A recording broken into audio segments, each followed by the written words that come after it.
It feels good to be back. I know these have been kind of hit or miss lately. I guess it just goes along with the times, but I wanted to tell you, I had some people reach out, which I thought was really, really cool. I had some people reach out for my last podcast because I was just in a really dark space. And I think that I'm in a better space right now at the moment, right? But I think that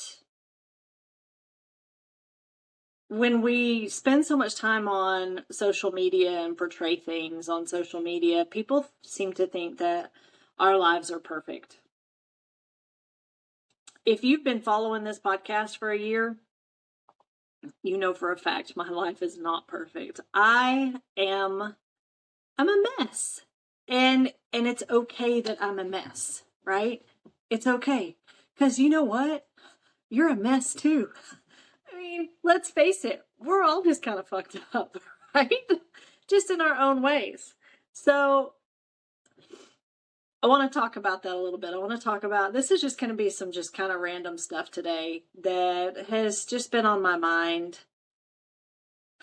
And how we're all just kind of messed up. I have a friend of mine that I talk to. We've been friends since we were about 16 years old. And her and I were talking, I'm not going to say her name, but her and I were talking the other day.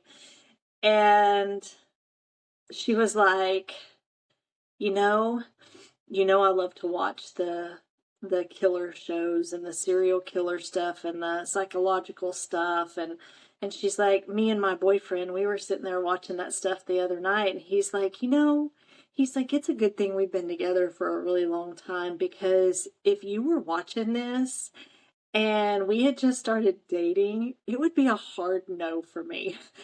He's like, I would have to bail. I would totally bail. And I was like, oh my gosh, Danny says the same thing about me. I don't know if y'all know this, but I absolutely love any documentary that has to do with a serial killer, or book that has to do with like a psychological thriller or serial killing, or I like reading stuff. Y'all are going to think I'm crazy, and it's okay, but I like reading stuff about like human entrapment, the sex trafficking stuff, the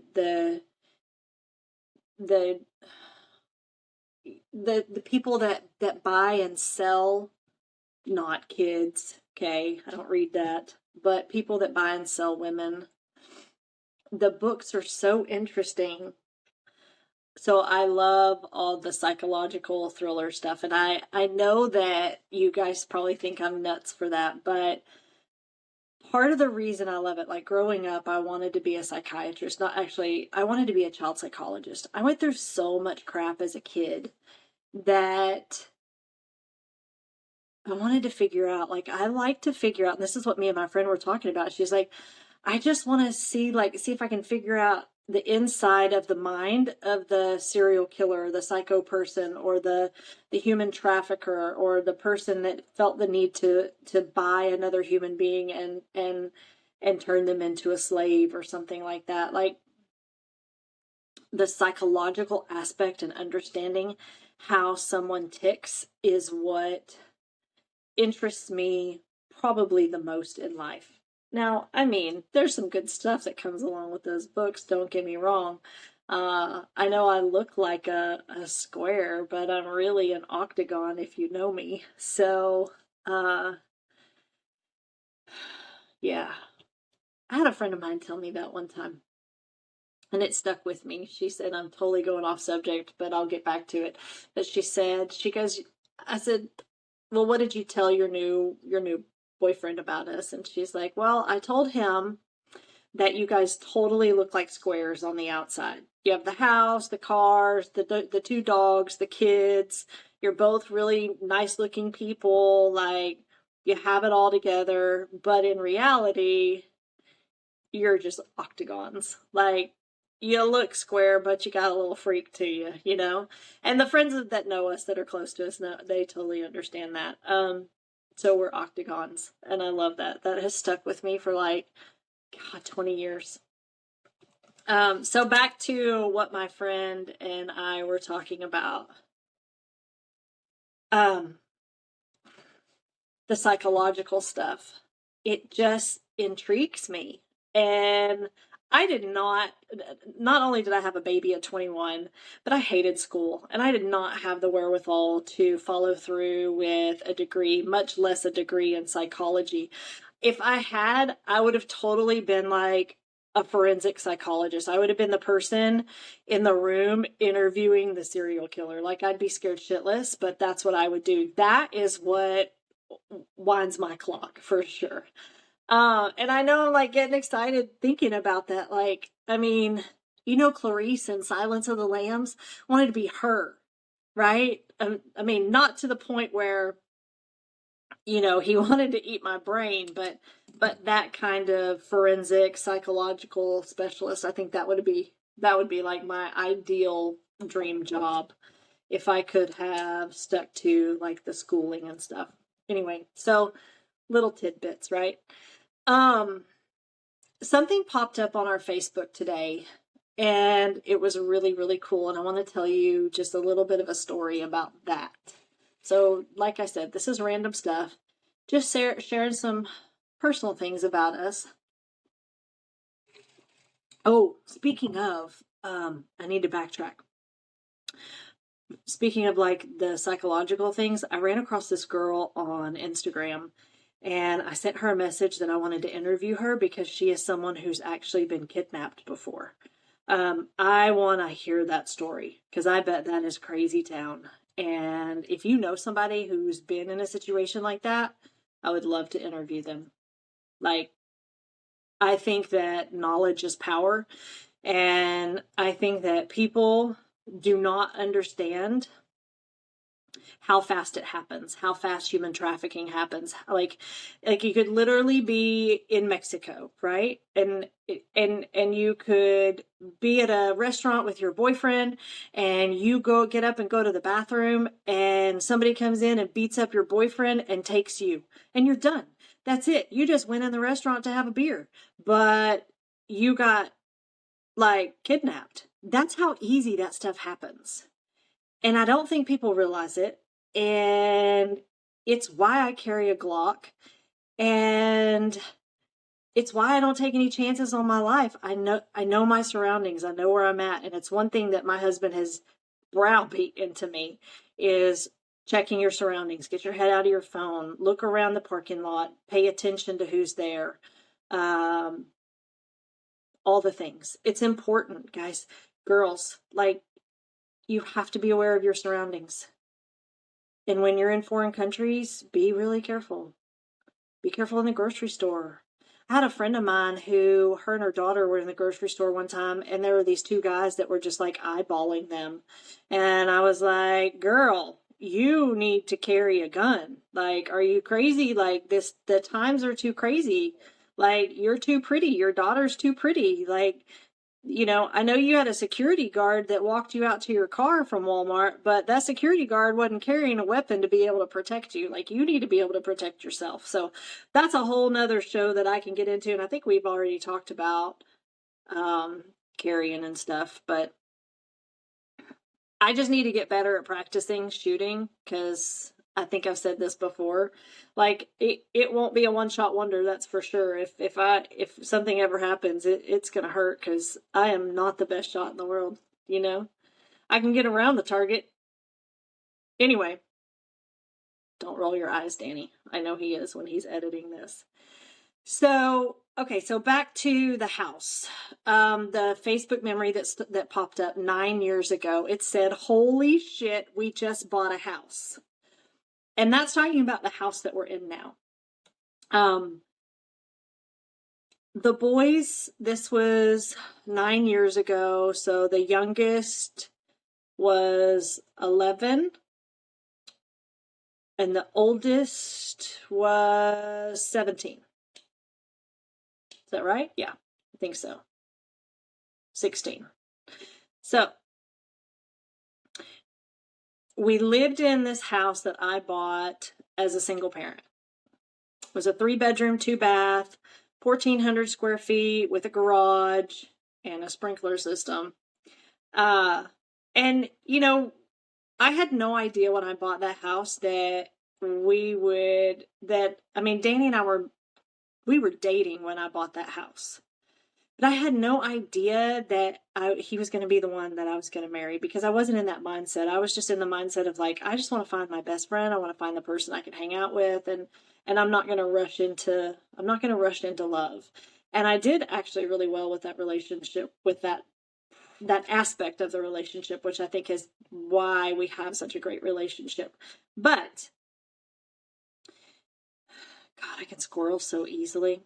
So we're looking at houses, and we're in this little house, and the kids, like when Danny's kids are here with us during the week, because it was every other week, right? When they were there with us, they shared rooms with my boys. So Colin and Jacob were sharing rooms with Brighton and Gage.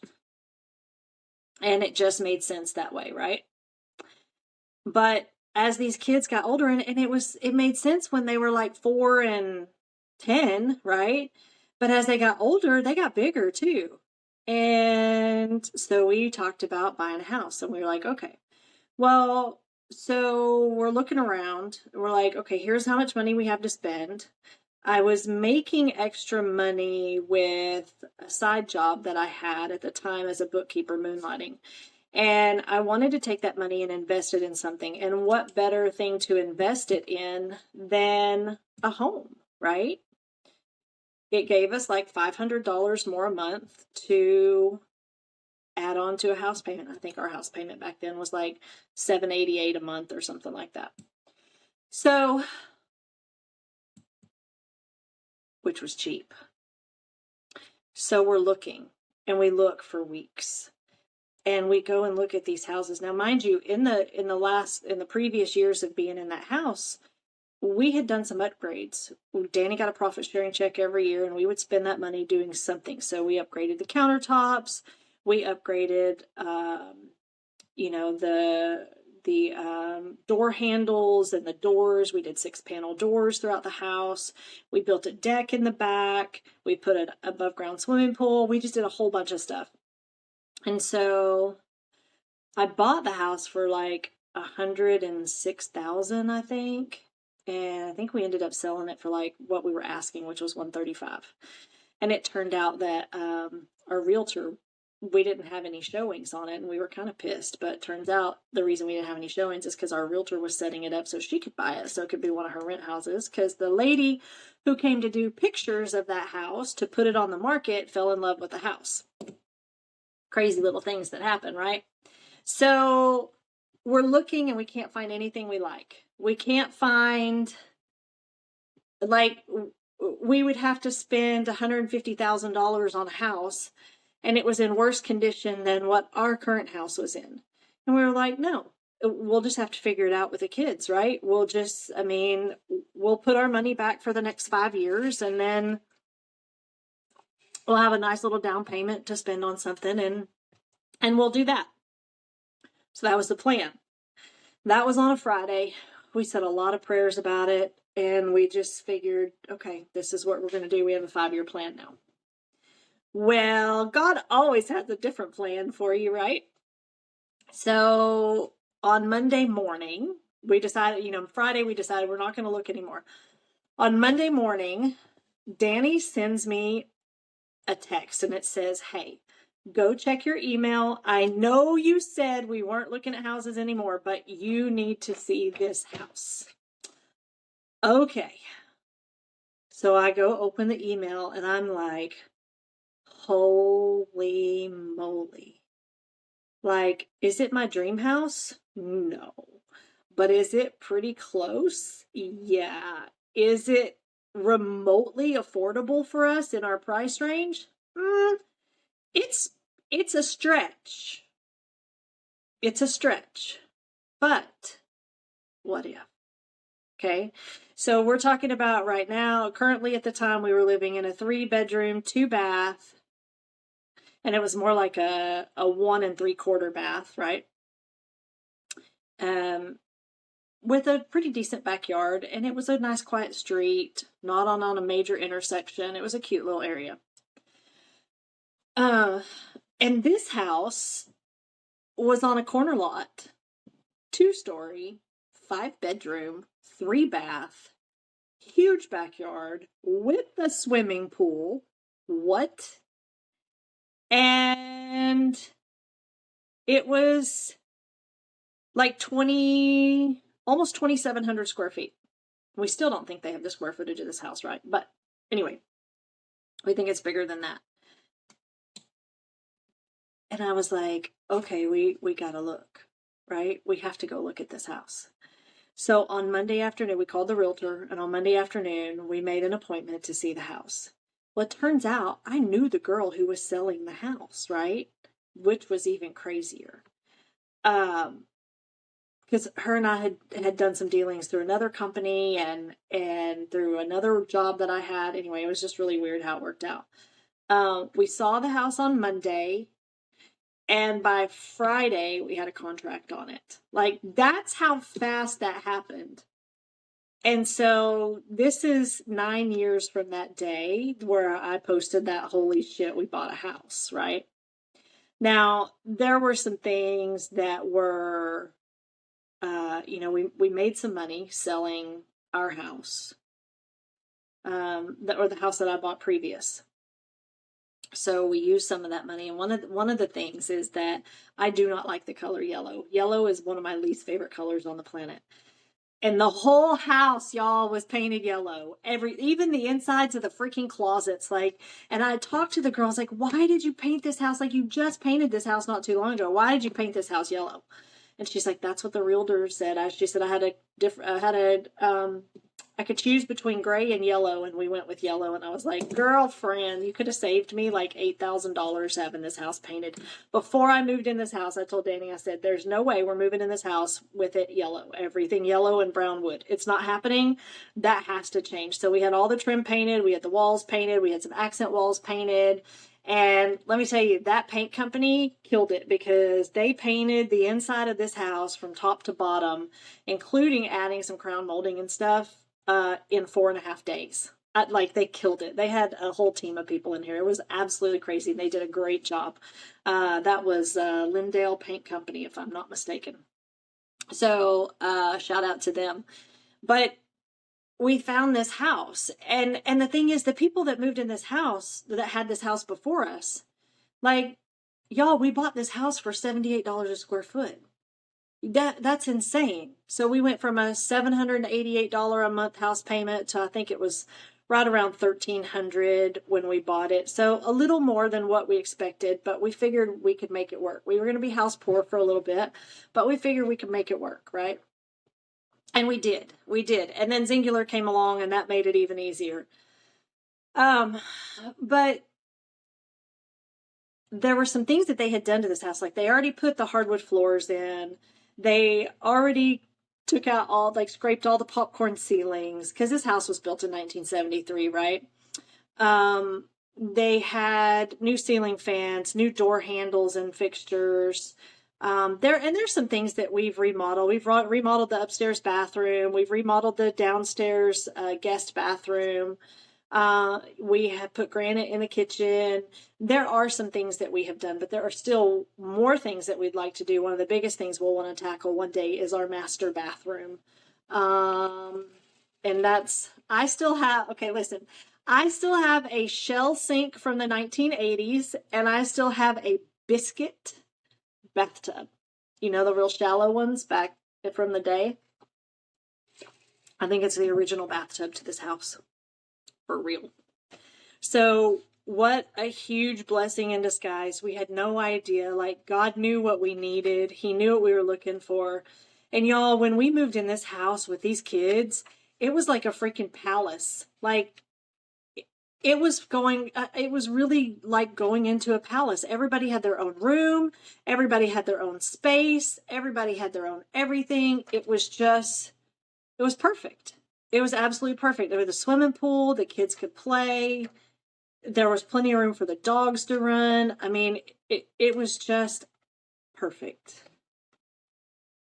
And I'm home a lot, right? I work from home now. I stay home a lot. But the thing is, Danny's like, Allison, you need to get out of the house. And I'm like, dude, where am I going to go? This is my favorite place to be. Like, this house is everything that I need in this house. I can go outside to our beautiful tropical area. I can go sit in the hot tub. I can turn the heater on in the outdoor patio table and turn a little fire pit on and sit out there. I can sit inside with a fireplace. I can choose what room I want to be in. Like, the only thing that's not perfect of this house is the master bathroom. Like, my bathtub. Like, if I could have a better bathtub, I would be a happy camper, right? One day we will redo the master bath. This is our home, and we've built this home, and we've made great memories here, and I'm so grateful for it. And I can't imagine ever leaving. I really can't. Like, when the kids are all gone, we'll just shut down the upstairs. We'll just shut everything off, and then there'll be plenty of room here for when everybody wants to come visit. They'll have somewhere to stay and be able to come visit, and, a place for grandbabies to sleep and all the things, right? So it's plenty big for now. And that's the thing too, is like, once the kids are all gone, the downstairs is plenty big for Danny and I to live in. I mean, there's plenty of space. Most of us don't even go upstairs anymore at all, unless I'm going to get Toothless out of his tank. That's about the only reason I go upstairs.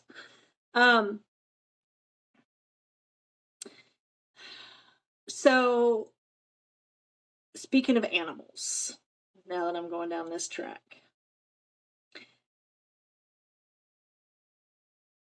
so over the last year or so, we've been walking the neighborhood, and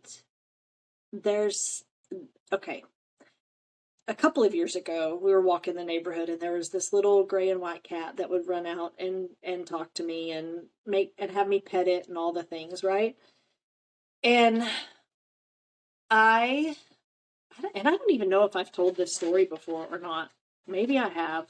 I don't know. But there's this little cat, and it was just really fun. And the people moved away. Well, about, 6-8 months ago, probably a little longer than that, we were walking, and there's this other cat, this little ginger tabby. And she comes running out, and I thought it was a boy at first, because most ginger tabbies are boys. And she was orange, so I named her Trump. And because her hair matched the color. And so every time I would walk, she would get up and run to me. And then I started bringing her treats. And then she found me in the backyard, in our backyard. And now she has a bed, 2 beds actually, and a heat lamp, and food bowls, and toys, and all the things, right? And it's funny that we call her Mau Mau. She doesn't go by Trump anymore, every once in a while, but she just answers to Mau Mau. And every time you go outside, she cries. Like, she's meowing. And so Mau Mau just fit, and that's what stuck. And Gage texted me one time, and he said, I went looking for Mau Mau and I couldn't find her. And I said, but did you call her name? And he said, yeah. I was like, but did you call her by Mau Mau? And he was like, yes, I did. And I was like, haha, so you're crazy like me, walking down the street going, Mau Mau, Mau Mau, where you at?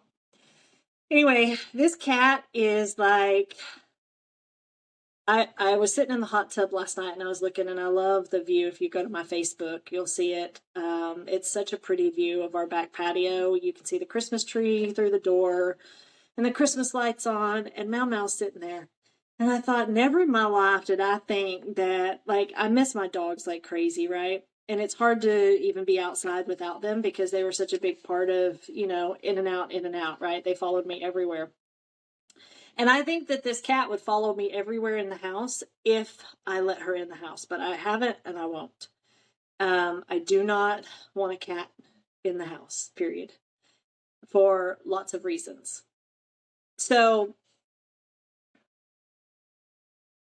she's outside and she's sitting there, and I took this picture, and she's sitting in the picture, and I thought to myself, never in a million years did I think that I would ever have a freaking cat, right? I mean, never in a million years would I ever have a cat.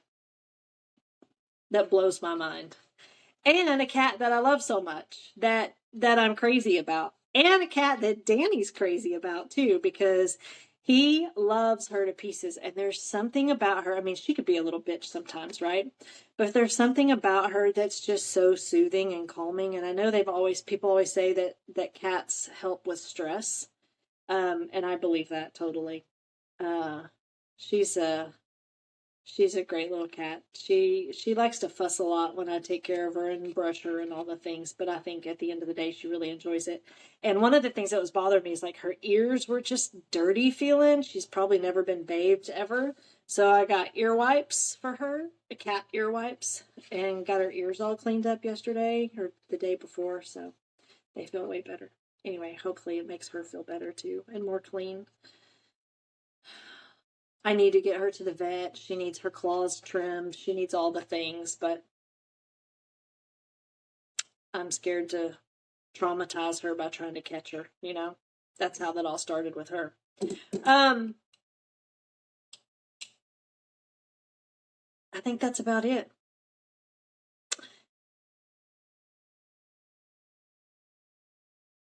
I feel good about a decision that I made. I've been in not a great spot with my oldest son. And I've talked about that a little bit, and why I've felt like a failure as a parent and all the things. But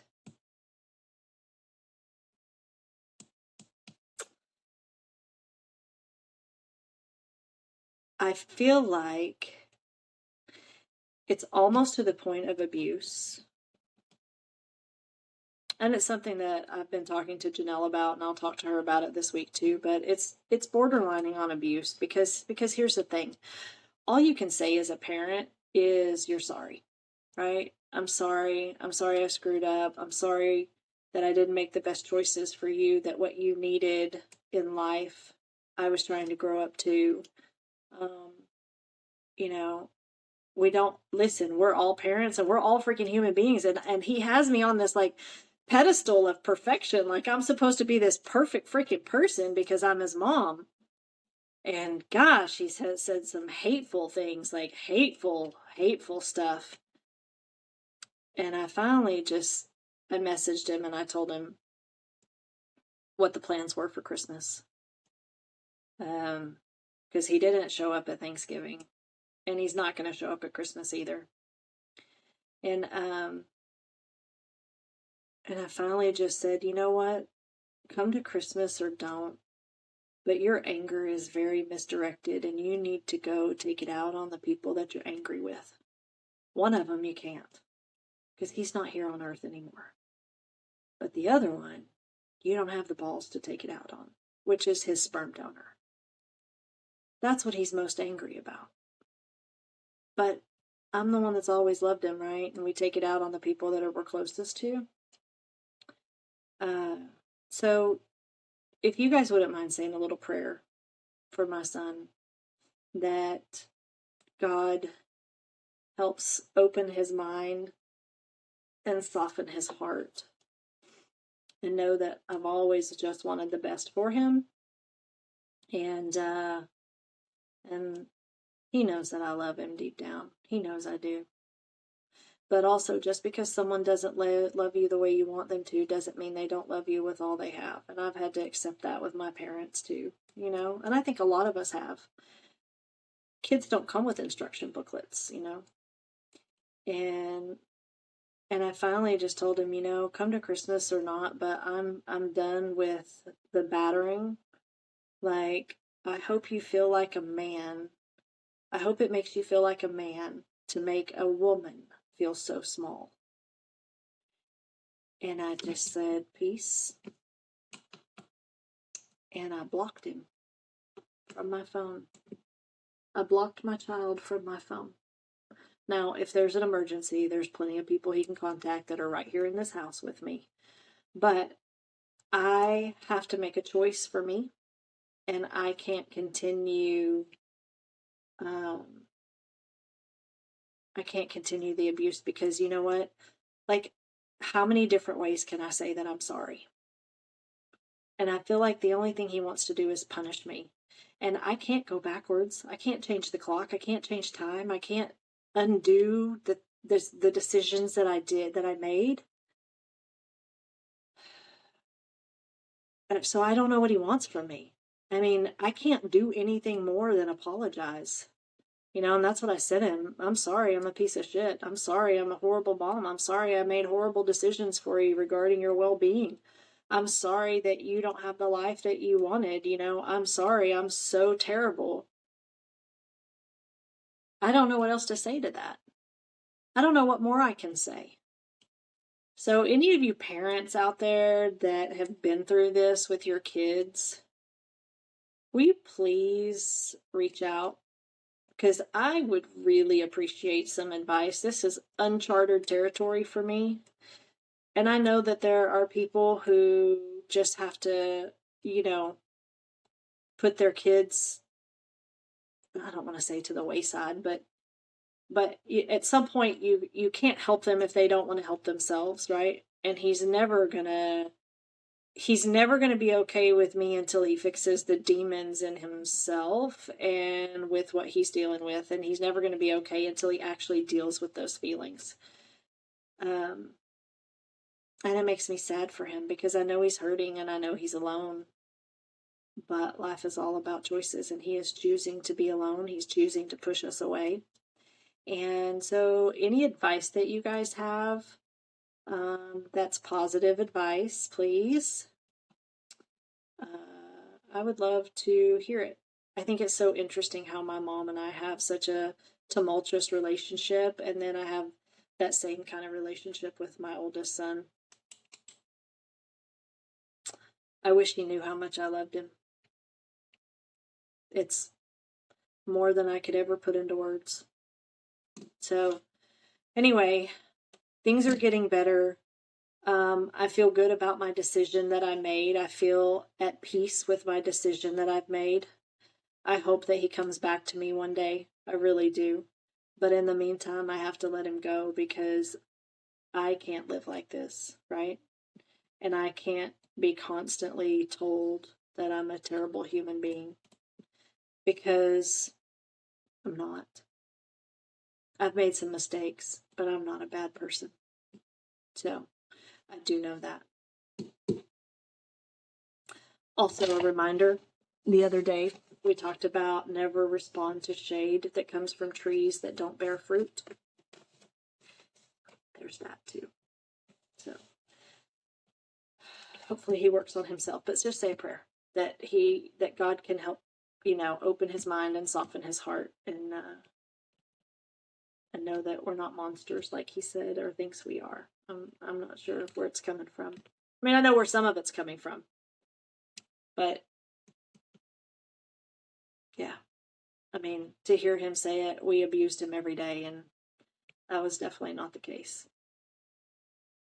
Anyway, on the last note, I hope everybody is, let me tell you, I am done. I am done by December 1st. I was done putting the tree up. I was done with my Christmas shopping. I was done wrapping presents. They are all under the tree. Don't hate me. I felt so proud of myself for being completely freaking done with that. Like, it was the best feeling ever. So I hope you're done with your Christmas shopping. I hope you're done with all of it. And I wish you the merriest Christmas ever. I'll probably be back in a week or so. But send me some people. If you know some people that have been in like a trafficking position or a kidnapping position, or, something's happened to them, like, reach out to them. Have them send me a message because I want to interview those people. I think those would be some really interesting people to talk to. And I bet they're some of the strongest people on the planet for sure. So anyway, peace out, homies. See y'all later. Thank you so much.